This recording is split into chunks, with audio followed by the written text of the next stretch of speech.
बातमी महत्त्वाची आहे। बुधवारपासून आपण बघतोय नवीन वर्षाला आता सुरुवात होणार आहे आणि या नवीन वर्षामध्ये सर्वसामान्यांच्या आयुष्यातही अनेक नवीन बदल होणार आहे। या बदलांचा परिणाम सर्वांवरच होणार आहे। अगदी UPI payment, share market, ration card, गाडीच्या पार्ट्स पाठवून तर सोन्या चांदीच्या दरांपर्यंत अनेक गोष्टी महाग होणार आहेत। तर ईपीएफओचा पेन्शनर्सचा नवीन नियम देखील आता नवीन वर्षापासून लागू होणार असं सध्या सांगितलं जात आहे।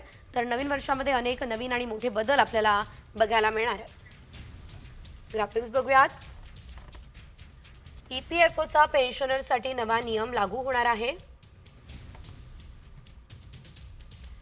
पेन्शनची रक्कम देशातल्या कोणत्याही बँक खात्यातून काढणं शक्य असेल। पेन्शनची रक्कम काढण्यासाठी अतिरिक्त व्हेरिफिकेशनची गरज सुद्धा नसणार आहे। यूपीआय 123 पेची पेमेंट मर्यादा 5,000वरून 10,000वर करण्यात आली आहे। स्मार्टफोन किंवा इंटरनेट नसेल तरी यूपीआय 123 पेने पेमेंट करणं शक्य असणार आहे। सेन्सेक्स 50 आणि बँकेच्या मासिक एक्सपायरीमध्ये बदल झाले आहेत। दर आठवड्याला शुक्रवारी नव्हे तर मंगळवारी एक्सपायरी होणार आहे। एनएसई इंडेक्स कडून निफ्टी 50 मंथली कॉन्ट्रॅक्टसाठी गुरुवारचा दिवस निश्चित करण्यात आला आहे। जुन्या ऑपरेटिंग सिस्टीमवरती व्हॉट्सॲपही चालणार नाही आहे।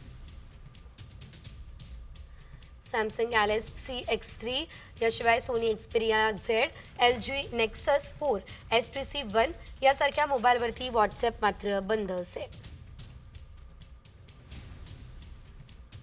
शेतकऱ्यांना विना गॅरंटी 2 लाखांपर्यंतचं कर्ज सुद्धा दिलं जाणार आहे।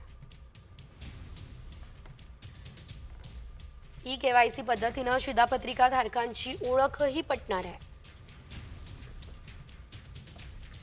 काही लाख बनावट शिधापत्रिका रद्द होण्याची देखील शक्यता आहे। सोन्याचे दर नवीन वर्षात 85,000पर्यंत जाण्याची शक्यता आहे। BMW, मर्सिडीज बेंझ, ऑडी, महिंद्राच्या गाड्या महागणार आहे। हुंडाई, मारुती सुझुकीच्या गाड्यांमध्ये 25,000 रुपयांपर्यंतची वाढ होणार आहे।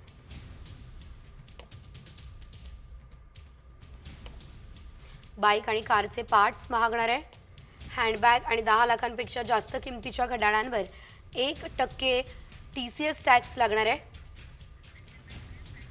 तर नवीन वर्षामध्ये हे काही नवीन मोठे महत्त्वाचे बदल आपल्याला बघायला मिळतील।